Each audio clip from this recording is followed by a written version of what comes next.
సాధారణంగా చూసినట్లయితే చాలా మంది పేషెంట్స్ మమ్మల్ని అడుగుతుంటారండి. అంటే ఆఫ్టర్ ట్రీట్మెంట్ అయిపోయిన తర్వాత మనం క్యాప్ పెట్టినప్పుడు సార్ క్యాప్ యొక్క లైఫ్ ఎంతకాలం వస్తుందని. సో ఉదాహరణ మనం చూసినట్లయితే ఒకవేళ రూట్ కెనాల్ ట్రీట్మెంట్ చేసి క్యాప్ పెట్టారనుకోండి, అదొక దాని యొక్క లైఫ్ ఒకలాగా ఉండొచ్చు. లేదు ఇంప్లాంట్ చేసి క్యాప్ పెట్టారనుకోండి, దాని యొక్క లైఫ్ ఒకలాగా ఉండొచ్చు. లేదు బ్రిడ్జ్ ట్రీట్మెంట్ అంటే ఒకవేళ పన్ను మిస్ అయిపోయింది అనుకోండి, సో అటు ఇటు పళ్ళు అరగదీసి ఇచ్చిన క్యాప్స్ ఒక విధంగా లైఫ్ రావచ్చు అనమాట. సో జనరల్గా ఈ పంటి యొక్క క్యాప్ లైఫ్ అనేది దేని మీద డిపెండ్ అయి ఉంటుందని మనం ఈ వీడియోలో చూద్దాం. హాయ్, నా పేరు doctor Ravi. Welcome to my YouTube channel dentist Ravi.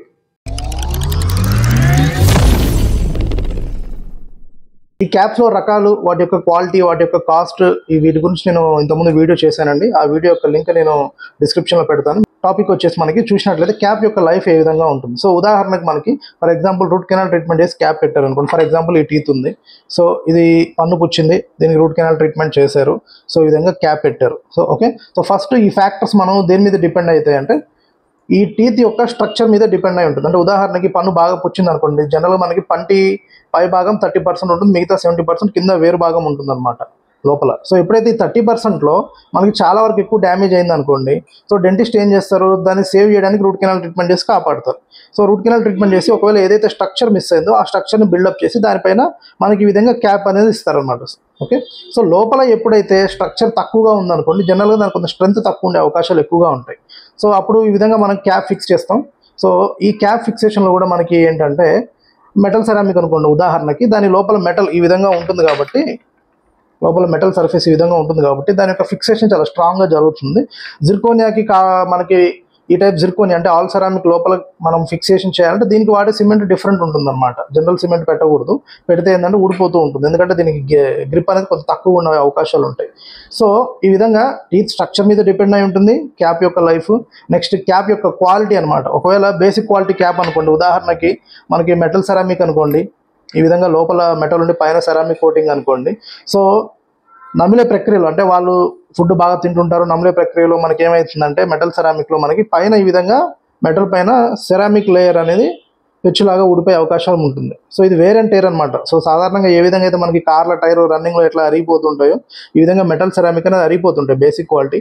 అదే డిఎంఎల్ఎస్ అనుకోండి, సో జనరల్గా ఇవి కూడా తొందరగా అరిగిపోయే అవకాశం ఉంటాయి, కానీ అంత త్వరగా అరిగిపోవు, ఎందుకంటే దీని యొక్క క్వాలిటీ డిఫరెంట్ ఉంటుంది అనమాట బేసిక్ క్వాలిటీతో పోలిస్తే. ఓకే, సో నెక్స్ట్ వచ్చేసి మనకి జిర్కోనియం. సో జిర్కోనియంలో ఏంటంటే లోపల ఏం మెటల్ ఏం ఉండదు, జస్ట్ టోటల్ సెరామికే కాబట్టి అరిగిపోయినా కూడా, ఒకవేళ ఈ క్యాప్ కనుక అరిగిపోయినా కూడా ఇదే మనకు ఉంటుంది అనమాట. ఓకే, సో లోపల ఎక్స్పోజర్ జరగడము అలాంటిది ఏ విధంగా ఉండదు. సో ఈ విధంగా మనకి మెటల్ ఎక్స్పోజ్ అవ్వడము ఈ విధంగా ఉండదన్నమాట జిర్కోనియాలో. సో ఆ విధంగా చూసుకున్నట్లయితే మనకి జిర్కోనియా క్యాప్ అనేది చాలా బాగుంటుంది, డిఎంఎల్ఎస్ కూడా బాగానే ఉంటుంది లైఫ్. సో డెంటిస్ట్ చేసిన ట్రీట్మెంట్ మీద ఈ ఫ్యాక్టర్స్ డిపెండ్ అయి ఉంటాయి, అండ్ క్యాప్ యొక్క క్వాలిటీ మీద కూడా డిపెండ్ అయి ఉంటుంది. నెక్స్ట్ వచ్చి దేని మీద డిపెండ్ అయి ఉంటుంది అంటే ఉదాహరణకు మనకి ఫర్ ఎగ్జాంపుల్ మనకి పన్ను మిస్ అయిపోయింది. సో ఈ విధంగా పన్ను మిస్ అయితే ఈ విధంగా బ్రిడ్జ్ ట్రీట్మెంట్ చేశారు. సో ఒకవేళ పేషెంట్ కనుక ప్రాపర్గా సరిగ్గా మెయింటైన్ చేయట్లేదు, సరిగ్గా బ్రష్ చేయట్లేదు అనుకోండి, సో తిన్న ఫుడ్ అక్కడంతా ఇరుక్కుపోతుంది అనమాట. ఓకే, ఇరుక్కుపోయి ఏమవుతుంది, ఇక్కడ చిగురు ఇన్ఫెక్షన్ వచ్చే అవకాశాలు ఉన్నాయి.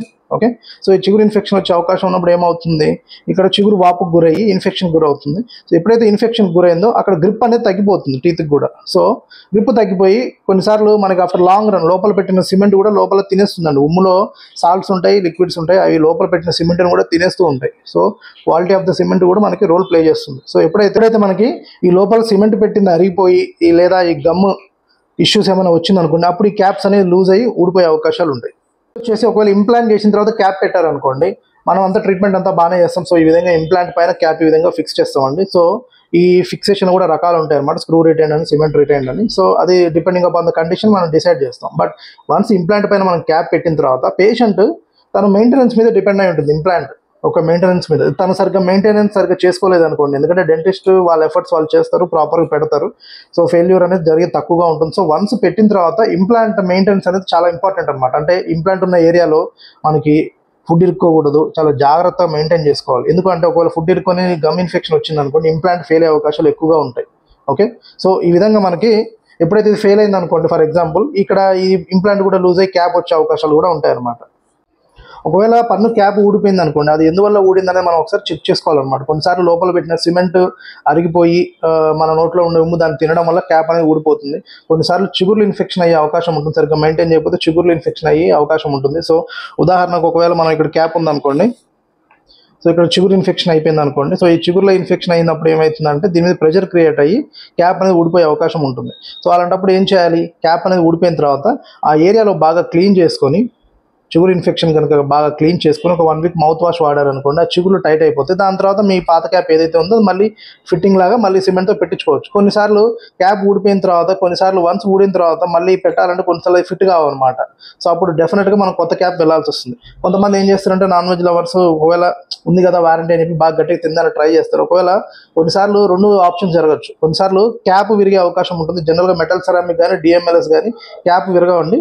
ఒకవేళ ఏమైనా అయితే కనుక ఈ విధంగా పైన సెరామిక్ లేయర్ పిచ్చిలా లేచిపోతుంది కానీ క్యాప్ అయితే విరగవు. అదే ఒకవేళ జిర్కోనియా అనుకోండి, స్ట్రాంగ్ ఉన్నాయి కూడా విరగవు. కానీ మరీ ఇక వాళ్ళు హార్డ్ బోన్ ఏదైనా కొరికారు అనుకోండి, కొన్నిసార్లు క్యాప్ విరగదు కానీ లోపల ఉండే పన్ను బ్రేక్ అయ్యే అవకాశం ఉంటుందన్నమాట. సో క్యాప్ బ్రేక్ అయితే మాత్రం కంపల్సరీగా మనం కొత్త క్యాప్ వెళ్ళాల్సి వస్తుంది.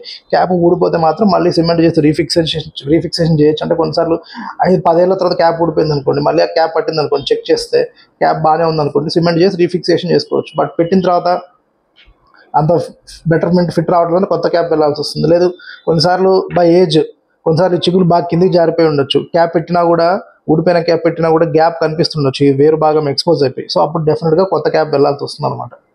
సో ఈ విధంగా ఫ్యాక్టర్స్ అనేవి మనం చూస్ చేసుకున్న క్యాప్ క్వాలిటీ మీద డిపెండ్ అయి ఉంటుంది, డెంటిస్ట్ వాడే మెటీరియల్ క్వాలిటీ మీద డిపెండ్ అయి ఉంటుంది, పంటి యొక్క స్ట్రక్చర్ ఇంకా ఎంత బ్యాలెన్స్ ఉంది దాని మీద డిపెండ్ అయి ఉంటుంది. నెక్స్ట్ పేషెంట్ ఏ విధంగా మెయింటైన్ చేస్తున్నారు, అంటే కెనాల్ ట్రీట్మెంట్ క్యాప్ పెట్టినా, లేదు బ్రిడ్జ్ చేసి క్యాప్ పెట్టినా, లేదు ఇంప్లాంట్ చేసి క్యాప్ పెట్టినా కూడా మనం చాలా జాగ్రత్తగా మెయింటైన్ చేసుకుంటేనే ఆ క్యాప్ యొక్క లైఫ్ అనేది వస్తుంది. కొంతమంది అడుగుతారు ఎంత లైఫ్ అని. మన ఉదాహరణకి జనరల్గా మెటల్ సెరామిక్ అనుకోండి, వాళ్ళు చాలా జాగ్రత్తగా మెయింటైన్ చేస్తుంటే మినిమం 5 to 10 years వచ్చే అవకాశాలు ఉంటాయి.